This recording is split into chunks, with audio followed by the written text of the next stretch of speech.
enough of playing the ostrich regarding the special purpose vehicle, SPV saga.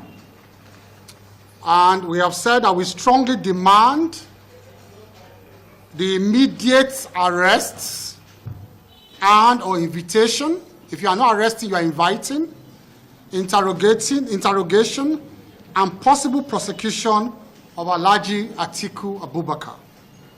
Gentlemen of the press, these are the facts of this matter.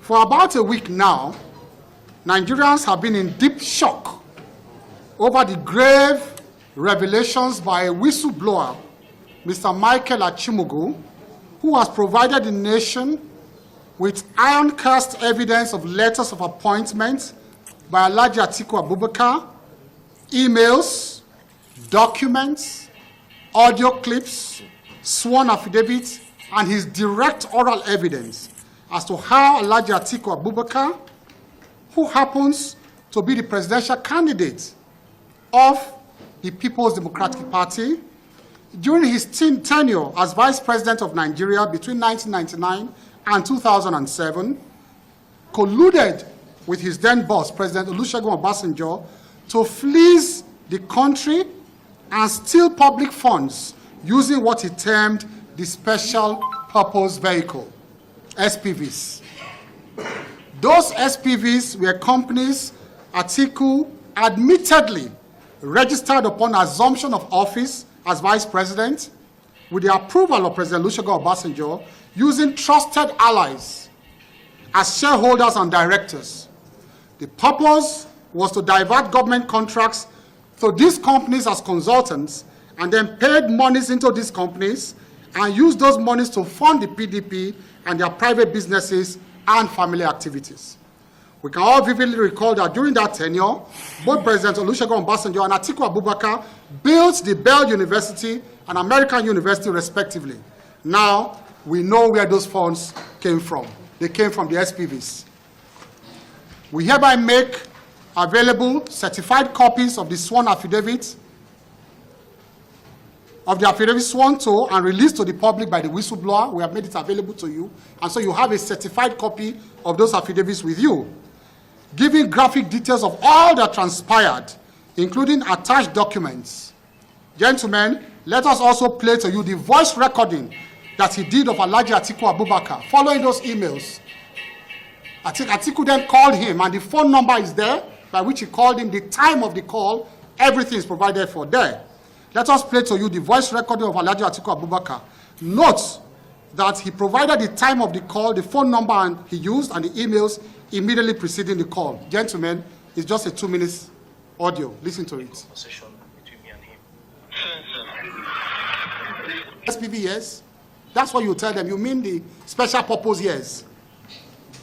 That whilst President Obasanjo and Atiko deprived the good people of Lagos State their local government monthly allocations, even after the Supreme Court ordered the release of those funds, they were busy stealing the nation's resources by stealth in Abuja. That the real dark reason for the seemingly irreconcilable quarrel between Obasanjo and Atiko is disagreement over monies they both stole in the SPV accounts at that time. We also call for the protection of the whistleblower. When President Muhammadu Buhari came to office, one significant policy he adopted was that of whistleblowing. You are all witnesses to the fact that that policy has recorded tremendous success with the recovery of millions of dollars from various hidden sources. One was the famous Ikoyi apartment heist. These recoveries have been used by the Buhari administration to fund our budgets and build infrastructure we see springing up everywhere in the country today.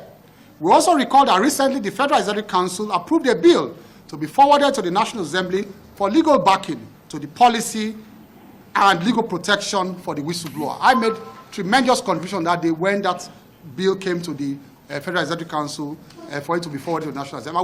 We have approved it, a bill to protect whistleblowers. In the light of the above, we call on all well-meaning Nigerians and the law enforcement agencies to protect the whistleblower, Mr. Michael Achimugu, who has blown this whistle on Atiko Abubakar. No harm must befall him or members of his family. We suspect that some goons of Atiko Abubakar are planning to eliminate him and members of his family. In fact, my big brother, FFK, actually hinted me about something like that yesterday. We shall hold Atiko Abubakar responsible if anything befalls this patriotic Nigerian or members of his family. We also encourage him to reveal to Nigerians, or members, to reveal to Nigerians those earth-shaking revelations he is withholding for the sake of this nation and the future of our children. We know that he said he's not going to reveal so many things. This is just what is important for the campaign. But please, we're begging him, reveal all. Nigerians deserve to know who wants to occupy that office of president. Now, we made the point of conspiratorial silence. We said, so far, we are disillusioned, but we're not surprised at the conspiratorial silence of a section of the media over this grave issue of national importance. Even after seeing court processes in form of a sworn affidavit, we observe an embarrassing silence yet from a section of the media. We have consistently made our case against the unethical and partisan antics of some media houses, and this development vindicates us.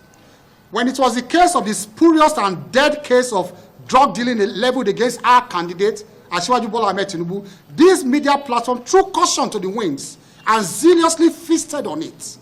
Of course, we gallantly came out. We didn't hide.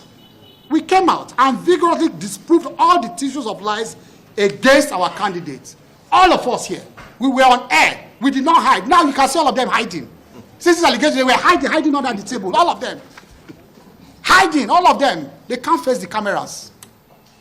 Because, why? Because they're even scared of what the young man is holding. Because the young man warned them that if you talk, earth-shaking revelation will begin to drop. So they ran away. Even the garrulous ones ran away. They should come out like us now. Come out and defend their principle. They don't know who they are campaigning for. They don't. They don't know. This person was actually closer to him than all of them. And that's what he told them. You saw pictures of him in Atiko's bedroom in Dubai. You saw pictures of him everywhere with Atiko. They don't even know that they are not closer to him than him. So, but now, the press has gone strangely quiet. Well, whether they keep quiet or not, it's our firm belief that the judiciary is the last hope of the hopeless. In this case, the judiciary will not be quiet, as we shall clearly take steps in the next few days to initiate a judicial process seeking the outright disqualification. Go and look at the code of conduct for public officers. It is there. It happened to Nixon too. If you forgotten, Nixon in the United States, unethical practice as president, this as candidate. Our code of conduct says once you breach the code of conduct, use companies and people to take, you are banned from public office. So I don't know whether the PCC will approve court actions, but me, knowing me and my trajectory for the last 30 years in this country, I have fought principalities using the instrumentality of the law. I've gone to prison for it. They have charged me to court. I have written a letter this morning, apart from this, to the law enforcement agencies. The PCC, if they don't approve me, if Asiwaju say I should stop campaigning for him because of this, I'll stop. This is national interest. If you say drop from cabinet because of this, I will drop. This is national interest. I am going to court myself, apart from the PCC decision on this. I have written to them, and the letters are there, distributed to all of them. 3 law enforcement, giving them an ultimatum. I will proceed to court to ask for disqualification of Atiko Abubakar. He is not fit to run for the highest office of the land. He is clearly ethically challenged, morally damaged for the highest office of the land. He can't survive this. He can't.